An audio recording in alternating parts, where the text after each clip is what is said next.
அன்பு தம்பி விஜய் அவர்களின் எந்த ஒரு கூட்டமாயிருந்தாலும் மக்கள் திரட்சியாக அலையாக எண்ணிலடங்காத மக்கள் வருவதை தமிழக அரசும் தமிழக காவல்துறையும் நன்கறிந்திருக்கின்றார்கள். இந்த அநியாயமாக உயிர்களை இழந்த எமது தமிழக தொப்புள் கொடி உறவுகளின் துயரங்களுக்கு திமுக அரசும் தமிழக போலீசாரும் தான் காரணமாக இருந்திருக்கின்றார்கள் என்பது வெளிப்படை.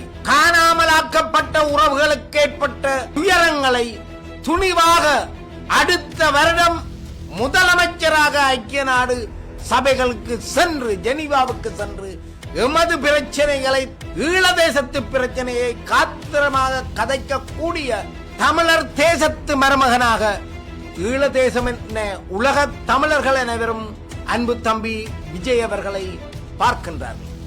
கடந்த காலத்தில் எப்படி முள்ளிவாய்க்காலில் எமதினம் கொல்லப்படும் பொழுது கருணாநிதி அவர்கள் ஒரு பொய்யான உண்ணாவிரதத்தை தொடங்கி எமது மக்களை பலி கொடுத்து விட்டார் என்ற கவலை இன்றைக்கும் தமிழினத்துக்கு ஈழதேச மக்களுக்கு இருக்கின்றது. தேசிய தலைவர் பிரபாகரனை இழந்து நிற்கின்ற தமிழினத்திற்கு ஒரு ஆளுமையுள்ள, ஒரு வல்லமையுள்ள, ஒரு நேர்மையான உண்மைத்துவத்துடன் செயற்படவல்ல ஒரு சக்தியாக விஜய் அவர்களை உலக தமிழர்கள் பார்க்கின்றார்கள். உலக தமிழ் மக்களின் உள்ளத்தை கொள்ளை கொண்ட வருங்கால முதலமைச்சராக வரவிருக்கின்ற அன்பு தம்பி விஜய் அவர்களுக்கு அடக்குமுறைகளுக்கு எதிரான ஜனநாயக அமைப்பின் நல்வாழ்த்துக்கள்.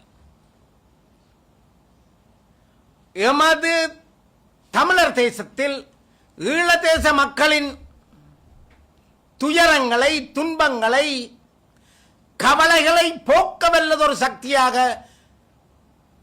ஈழதேச மக்களினால் பார்க்கப்படும் அன்பு தம்பி விஜய் அவர்களின் வரவு எமது மக்களின் இன்னல்களை, காணாமலாக்கப்பட்ட உறவுகளுக்கு ஏற்பட்ட துயரங்களை துணிவாக அடுத்த வருடம் முதலமைச்சராக ஐக்கிய நாடு சபைகளுக்கு சென்று ஜெனீவாவுக்கு சென்று எமது பிரச்சனைகளை, ஈழதேசத்து பிரச்சனையை காத்திரமாக கதைக்கக்கூடிய தமிழர் தேசத்து மருமகனாக ஈழதேசம் என உலக தமிழர்கள் அனைவரும் அன்பு தம்பி விஜய் அவர்களை பார்க்கின்றார்கள். எழுச்சி கொண்ட தமிழினம், எழுச்சி கொண்ட தமிழகம்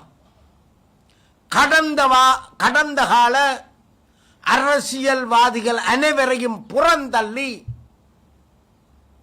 தம்பி விஜய் அவர்களின் பின்னால் அணிதிரண்டு கொண்டிருக்கின்றதை கண்டு அச்சப்பட்ட தமிழக அரசு நன்கு திட்டமிட்டு கரூர் விடயத்தில் தம்பி விஜய் அவர்களின் தேர்தல் பிரச்சாரத்தை திட்டமிட்டு அளிக்க, தவறாக பயன்படுத்த, அவர்களுடைய ஆதரவு தருகின்ற மக்களை துன்பப்படுத்த முனைந்த அந்த தவறான விடயத்தை அடக்குமுறைகளுக்கு எதிரான ஜனநாயக அமைப்பு கண்டிக்கிறது.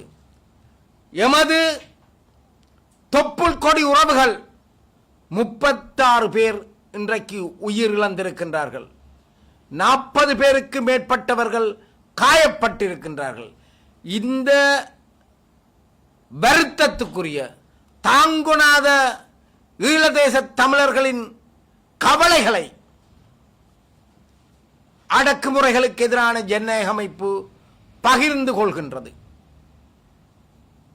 துணிவாக, தைரியமாக, தனியொருவனாக, எப்படி எம்ஜி ராமச்சந்திரன் திமுக அரசை எதிர்த்து தனியொருவனாக தமிழகத்தில்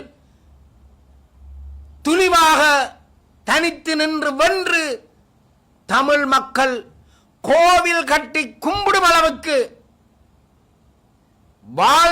வாழ்க்கை பூராவகம் தமிழ் மக்கள் உலகத்தில் இருக்கும் வரைக்கும் மனதில் இருக்கவல்ல இருக்கின்ற ஒரு தெய்வமாக எம்ஜிஆர் அவர்கள் வாழ்ந்துவிட்டு போனாரோ அப்பேற்பட்டதொரு சக்தியாக துணிவாக தம்பி விஜய் களத்தில் தனி ஒருவனாக இறங்கி வெற்றிகரமான தனது தேர்தல் பிரச்சார வேலைகளை மிகவும் கவனமாக செய்து கொண்டு வருகின்ற நிலையில் எழுச்சி கொண்ட தமிழினம் விஜய்க்கு பின்னுக்கு திரண்டு கொண்டிருக்கின்ற தமிழக மக்களை கண்டு அச்சமுற்ற திமுக அரசு கடந்த காலத்தில் எப்படி முள்ளிவாய்க்காலில் எமதினம் கொல்லப்படும் பொழுது தனது ஆளுமையை, தனது திறமையை, தனது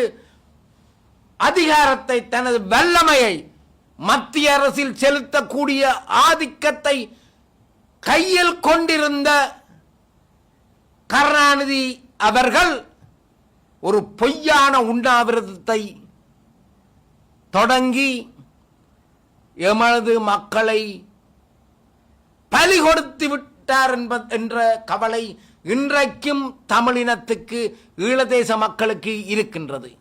இவற்றையெல்லாம் கண்டுகொண்டு பார்த்து கொண்டிருந்த தம்பி விஜய் அவர்கள் இவற்றுக்கெல்லாம் சரியான தீர்வை பெற்றுத்தர வல்ல ஒரு சக்தியாக தேசிய தலைவனை, உலகத் தமிழர்களுக்கெல்லாம் தலைவராக இருந்த தேசிய தலைவர் பிரபாகரனை இழந்து நிற்கின்ற தமிழினத்திற்கு ஒரு ஆளுமையுள்ள, ஒரு வல்லமையுள்ள, ஒரு நேர்மையான, உண்மைத்துவத்துடன் செயற்பட வல்ல ஒரு சக்தியாக விஜய் அவர்களை உலகத் தமிழர்கள் பார்க்கின்றார்கள்.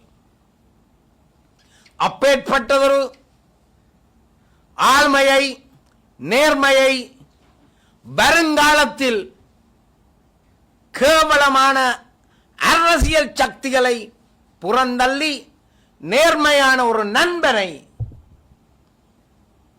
இந்த தமிழினம் 2026ஆம் ஆண்டு தமிழக முதலமைச்சராக இருத்தி வைக்கும் என்ற அசையாத நம்பிக்கையை அடக்குமுறைகளுக்கு எதிரான ஜனநாயக அமைப்பு தெரிவித்து நிற்கின்றது. தென்கிழக்காசியாவில் பல புரட்சிகளை பல நாடுகள் வெளிக்கொணர்ந்திருக்கின்றன. இலங்கையிலும் அதே போல் ஒரு புரட்சி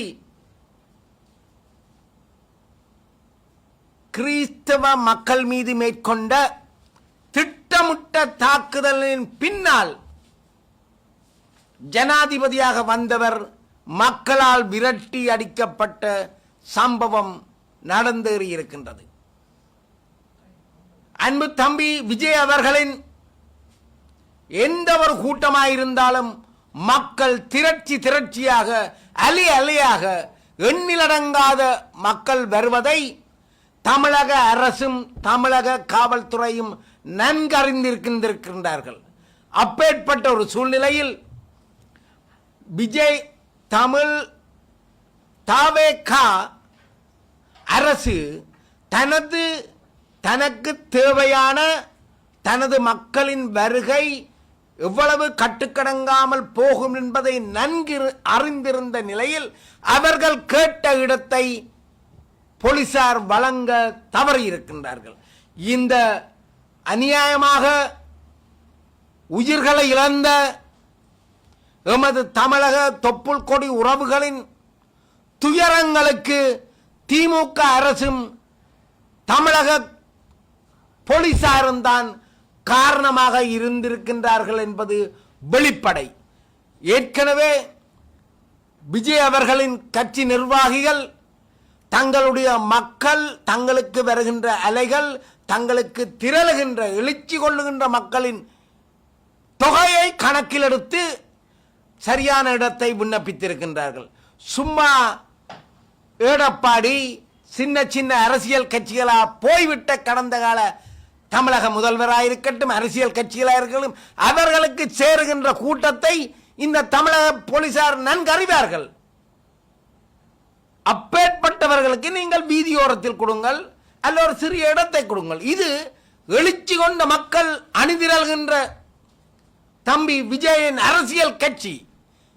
அப்ப உங்களுக்கு புரிந்து கொள்ளணும், தமிழக போலீசாருக்கு தெரிந்து கொள்ளணும், எப்பேற்பட்டதொரு கிரௌட் வரும் என்று, எப்பேற்பட்ட மக்கள் தொகை அங்கே கூடுவார்கள் என்று பார்த்தீர்களா? அலை அலையாக அலை அலையாக மக்கள் வந்தார்கள், எண்ணில் அடங்காத மக்கள் வந்தார்கள். அப்பேற்பட்ட மக்களை கவனமாக கையாண்டு போலீசார் தடியடி பிரயோகம் நடத்துவது அழகில்லை. கவனமாக கையாண்டு வரிசைப்படுத்தி அவர்களை ஒழுங்குபடுத்த தவறிய இந்த தமிழக போலீசார் எங்களது 39 தமிழக தொப்புள் கொடி உறவுகளை பலி கொடுக்க காரணமாயிருந்து விட்டார்கள். இது தமிழக அரசுக்கும் தமிழக காவல்துறைக்கும் இருக்கின்ற ஏதாவது தொடர்பாளர்கள் ஊடாக நடைபெற்றிருக்கின்றதா என்ற சந்தேகத்தை அடக்குமுறைகளுக்கு எதிரான ஜனநாயக அமைப்பு தெரிவித்துக் கொள்ள விரும்புகிறது.